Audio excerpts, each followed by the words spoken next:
നമസ്കാരം. എല്ലാവർക്കും പുതിയൊരു വീഡിയോയിലേക്ക് സ്വാഗതം. ഇന്ന് വില്ലേജ് ഫീൽഡ് അസിസ്റ്റൻറ്റ് പരീക്ഷയ്ക്ക് തയ്യാറെടുക്കുന്നവർക്ക്, അതുപോലെ ഡിഗ്രി ലെവൽ മെയിൻസ് പരീക്ഷയ്ക്ക് തയ്യാറെടുക്കുന്നവർക്കും എല്ലാം തന്നെ പ്രയോജനപ്പെടുന്ന ഒരു കറണ്ട് അഫേഴ്സ് ക്ലാസ്സാണ്.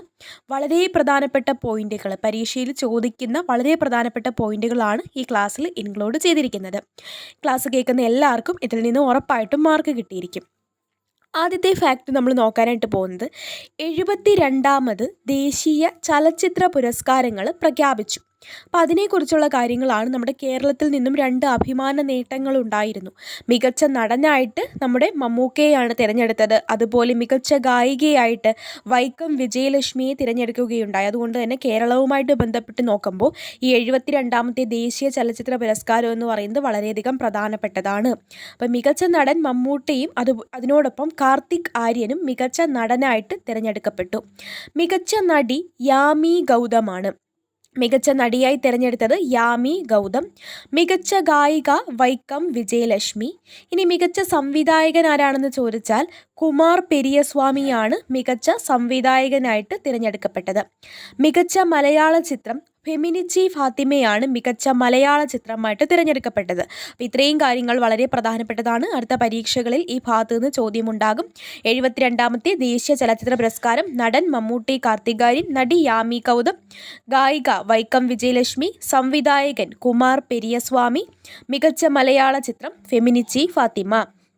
അടുത്തതിന് പരീക്ഷകളിൽ ഇനി വരാൻ പോകുന്ന VFAയുടെ എല്ലാ സ്റ്റേജുകളിലും ഡിഗ്രി മെയിൻസ് ആയിക്കോട്ടെ, കമ്പനി ബോർഡ് LGS ആയിക്കോട്ടെ ചോദിക്കാൻ ചാൻസ് ഉള്ള അടുത്ത ഭാഗമാണ് കോമൺവെൽത്ത് ഗെയിംസ് 2026. ഇന്ത്യയുമായിട്ട് ബന്ധപ്പെട്ട കാര്യം, ഇന്ത്യയുടെ മെഡൽ പട്ടിക തുടങ്ങിയ കാര്യങ്ങൾ ചോദിക്കാനുള്ള ചാൻസ് ഉണ്ട്. നമുക്ക് നോക്കാം. മെഡൽ പട്ടികയിൽ ഇന്ത്യയുടെ സ്ഥാനം 4 കോമൺവെൽത്ത് ഗെയിംസ് 2026 മെഡൽ പട്ടികയിൽ ഇന്ത്യയുടെ സ്ഥാനം എന്ന് പറയുന്നത് 4ാം സ്ഥാനമായിരുന്നു. ഇന്ത്യക്ക് ആകെ 39 മെഡലുകളാണ് ലഭിച്ചത്. 39 മെഡലുകളാണ് ലഭിച്ചത്. അതിനകത്ത് എത്ര സ്വർണം, എത്ര വെള്ളി, എത്ര വെങ്കലം അതടക്കം പഠിക്കുക. 13 സ്വർണമാണ് ഇന്ത്യക്ക് കിട്ടിയത്. 13 സ്വർണം, 17 വെള്ളി, 9 വെങ്കലം, ഇങ്ങനെ ആകെ 39 മെഡലുകളാണ് ഇന്ത്യക്ക് കിട്ടിയത്. മെഡൽ പട്ടികയിൽ ഇന്ത്യയുടെ സ്ഥാനം എത്രയാണെന്ന് ചോദിച്ചാൽ 4. ഇനി 1ാം സ്ഥാനം നേടിയത് ആരാണ്? ഓസ്ട്രേലിയക്കാണ് കോമൺവെൽത്ത് ഗെയിംസ് 2026 1ാം സ്ഥാനം കിട്ടിയത്. 70 സ്വർണമടക്കം ആകെ 171 മെഡലുകളാണ് നേടിയത്. 70 സ്വർണമടക്കം ആകെ 171 മെഡലുകൾ. അപ്പോൾ ഒരു കാര്യം പറയുകയാണ്, village field assistant, degree, mains തുടങ്ങിയ പരീക്ഷകൾക്ക് വേണ്ടി നമ്മൾ ടെലിഗ്രാമിലൂടെ കറണ്ട് അഫേഴ്സ് അടക്കമുള്ള ക്ലാസ്സുകൾ 90 ദിവസത്തെ സമഗ്രമായിട്ടുള്ള സ്റ്റഡി പ്ലാൻ, ഓരോ ദിവസത്തെയും ടൈം ടേബിൾ തന്നിട്ട് പിന്നീട് നിങ്ങൾക്ക് അതിൻ്റെ ക്ലാസ്സുകൾ പ്രൊവൈഡ് ചെയ്യും. റിവിഷൻ എല്ലാം ഇപ്പോൾ നമ്മൾ 15ാമത്തെ ദിവസം കഴിഞ്ഞിരിക്കുകയാണ് വിജയകരമായിട്ട്.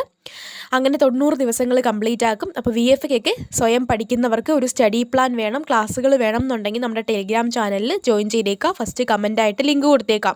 കറണ്ട് അഫേഴ്സ് എല്ലാം തന്നെ നമ്മൾ അവിടെ പഠിച്ചുകൊണ്ടിരിക്കുകയാണ് സമഗ്രമായിട്ട്. എല്ലാ ടോപ്പിക്കുകളും നിങ്ങൾക്ക് ക്ലാസ് നൽകുന്നുണ്ട്. ആ ഒരു കാര്യം എൻ്റെ ഇടയ്ക്കൊന്ന് പറഞ്ഞതാണ്. നമുക്ക് അടുത്ത പോയിന്റിലേക്ക് പോകാം. 2026 ONV സാഹിത്യ പുരസ്കാരം നേടിയത് M. മുകുന്ദനാണ്. 2026 ONV സാഹിത്യ പുരസ്കാരം നേടിയത് എന്ന് അറിഞ്ഞിരിക്കുക. 2026 പത്മപ്രഭ പുരസ്കാരം ലഭിച്ചതാർക്കാണ്? R. രാജശ്രീക്കാണ് 2026 പത്മപ്രഭ പുരസ്കാരം ലഭിച്ചത്. ഇന്ത്യയിലെ 101ാമത് റംസാർ സൈറ്റ്. റംസാർ സൈറ്റുകളുടെ ഭാഗത്ത് നിന്ന് ചോദ്യം ഉണ്ടാകാറുണ്ട്. 101ാമത്തെ റംസാർ സൈറ്റാണ് ഏറ്റവും അവസാനമായിട്ട് പ്രഖ്യാപിച്ചിരിക്കുന്നത്.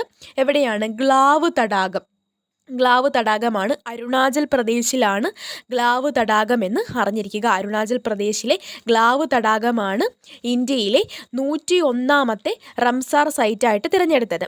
ഇനി 100ാമത്തെ റംസാർ സൈറ്റ് ഏതായിരുന്നു? ഇതിനും തൊട്ട് മുന്നേ റംസാർ സൈറ്റായിട്ട് തിരഞ്ഞെടുക്കപ്പെട്ടത് ജയപ്രകാശ് നാരായൺ പക്ഷി സങ്കേതം, ഉത്തർപ്രദേശാണ്. ഉത്തർപ്രദേശിലെ ജയപ്രകാശ് നാരായൺ പക്ഷി സങ്കേതമാണ് 100ാമത്തെ റംസാർ സൈറ്റ് എന്ന് പറയുന്നത്. 99ാമത്തേത് ഷേഗാജിൽ പക്ഷി സങ്കേതമായിരുന്നു എന്നും അറിഞ്ഞിരിക്കുക. അപ്പോൾ ഏറ്റവും അവസാനം 101ാമത്തേത് ഗ്ലാവ് തടാകം, അരുണാചൽ പ്രദേശാണ് എന്ന് അറിഞ്ഞിരിക്കുക. ഇനി നീതി ആയോഗിനെ പറ്റിയിട്ടുള്ള പോയിന്റുകൾ നോക്കാം. നീതി ആയോഗിൻ്റെ ചെയർമാൻ എന്ന് പറയുമ്പോൾ പ്രധാനമന്ത്രിയാണ്. നീതി ആയോഗിൻ്റെ വൈസ് ചെയർമാൻ, നിലവിലെ നീതി ആയോഗിൻ്റെ വൈസ് ചെയർമാൻ അശോക് കുമാർ ലാഹിരിയാണ്. 2026 അപ്പോയിൻറ്റഡ് ആയതാണ്. അശോക് കുമാർ ലാഹിരിയാണ് നിലവിലെ വൈസ് ചെയർമാൻ. ഇനി CEO ആരാണെന്ന് ചോദിക്കുകയാണെങ്കിൽ അനുരാഗ് ജെയിനാണ് നീതി ആയോഗിൻ്റെ നിലവിലെ CEO എന്നും അറിഞ്ഞിരിക്കുക. ഇനി കേരളത്തിലെ 2 ഫാക്റ്റുകളാണ് നോക്കാനായിട്ട് പോകുന്നത്. ഇങ്ങനെ റാൻഡം ആയിട്ടുള്ള കുറേ ടോപ്പിക്കുകൾ നിങ്ങൾക്ക് മാർക്ക് എവിടെയാണ് നിങ്ങൾക്ക് മാർക്ക് കിട്ടുന്നത്, ആ 20 മാർക്കിൻ്റെ കാര്യങ്ങളാണ് നമ്മൾ ഈ ഒരു ക്ലാസ്സിൽ പറയുന്നത്. ഇതുപോലുള്ള ക്ലാസ്സുകൾ ഇനി വേണം എന്നുണ്ടെങ്കിൽ നിങ്ങൾ കമൻറ്റ് ചെയ്യുക. അതുപോലെ ചാനൽ സബ്സ്ക്രൈബ് ചെയ്യുക. ടെലിഗ്രാം ചാനൽ അംഗമാകുകയാണെങ്കിൽ VFAക്ക് വേണ്ടി നിങ്ങൾക്ക് അടിപൊളിയായിട്ട് പഠിച്ച് ടോപ്പ് റാങ്കിൽ തന്നെ എത്താനായിട്ട് പറ്റും. നമ്മുടെ ടെലിഗ്രാം ചാനലിൽ ക്ലാസ് കേൾക്കുന്നവർക്ക് അതിൻ്റേതായ ബെനിഫിറ്റ് ഉണ്ടാകുന്നുണ്ട്. എല്ലാവരും ഓരോ പടി മുന്നിലേക്ക് എത്തുകയാണ്. കേരളത്തിലെ നിയമവകുപ്പ് മന്ത്രി ആരാണ്? നമ്മുടെ മുഖ്യമന്ത്രി തന്നെയാണ് നിയമവകുപ്പ് കൈകാര്യം ചെയ്യുന്നത്. പലർക്കും മാറിപ്പോകുന്ന കാര്യമാണ്. മുഖ്യമന്ത്രി VD സതീശൻ പറവൂർ മണ്ഡലത്തിൽ നിന്നാണ് അദ്ദേഹം നിയമസഭയിലേക്ക് എത്തിയത്. പൊതുഭരണമായാലും ധനവകുപ്പായാലും തുറമുഖം, നിയമം തുടങ്ങിയ വകുപ്പുകളൊക്കെ VD സതീശനാണ് കൈകാര്യം ചെയ്യുന്നത്. ഇനി അതുപോലെ കേരളത്തിലെ നിലവിലെ ഫിഷറീസ് വകുപ്പ് മന്ത്രിയാണ് VE അബ്ദുൾ ഗഫൂർ. അപ്പം മുഴുവൻ മന്ത്രിമാരും നമ്മുടെ VFAയുടെ സ്റ്റഡി പ്ലാനിൽ പഠിച്ചു കഴിഞ്ഞു. കറണ്ട് അഫേഴ്സിൻ്റെ ക്ലാസ്സിൽ എല്ലാ സൺഡേയും കറണ്ട് അഫേഴ്സിൻ്റെ ക്ലാസ് നൽകുന്നതാണ് ടെലിഗ്രാമിൽ. ഇനി 2026 ഫിഫ വേൾഡ് കപ്പിനെ കുറിച്ചിട്ട് കുറച്ച് കാര്യങ്ങൾ നമുക്ക് നോക്കാം. ഫിഫ വേൾഡ് കപ്പിൽ ആരാണ് വിജയികളായത്? സ്പെയിൻ. അവസാനം ഫൈനൽ കളിച്ച ആരൊക്കെയാണ്? സ്പെയിനും അർജൻറ്റീനയുമായിരുന്നു. അതിൽ വിജയികളായത് സ്പെയിൻ ആയിരുന്നു. ഇനി ഒരു ഫിഫ വേൾഡ് കപ്പിൽ ഗോൾഡൻ ബൂട്ട് പുരസ്കാരം കൊടുക്കും. ഏറ്റവും കൂടുതൽ ഗോൾ നേടുന്ന താരത്തിനാണ് ഗോൾഡൻ ബൂട്ട് പുരസ്കാരം കൊടുക്കുന്നത്. അത് കിലിയൻ എംബാപ്പയ്ക്കാണ് ലഭിച്ചത്. ഫ്രാൻസിൻ്റെ താരമാണ്. ഇനി ഗോൾഡൻ ബാൾ എന്ന് പറയുമ്പോൾ മികച്ച താരത്തിന് കൊടുക്കുന്ന അവാർഡിനെയാണ് ഗോൾഡൻ ബാൾ എന്ന് പറയുന്നത്. റോഡ്രിക്കാണ് മികച്ച താരത്തിനുള്ള ഗോൾഡൻ ബാൾ അവാർഡ് ലഭിച്ചത് എന്നും അറിഞ്ഞിരിക്കുക. 2025 എഴുത്തച്ഛൻ പുരസ്കാരം നേടിയത് KG ശങ്കരപ്പിള്ളയാണ്. ശങ്കരപ്പിള്ള എന്നാണ്, ടൈപ്പിംഗ് മിസ്റ്റേക്കാണ്. ശങ്കരപ്പിള്ള, KG ശങ്കരപ്പിള്ള.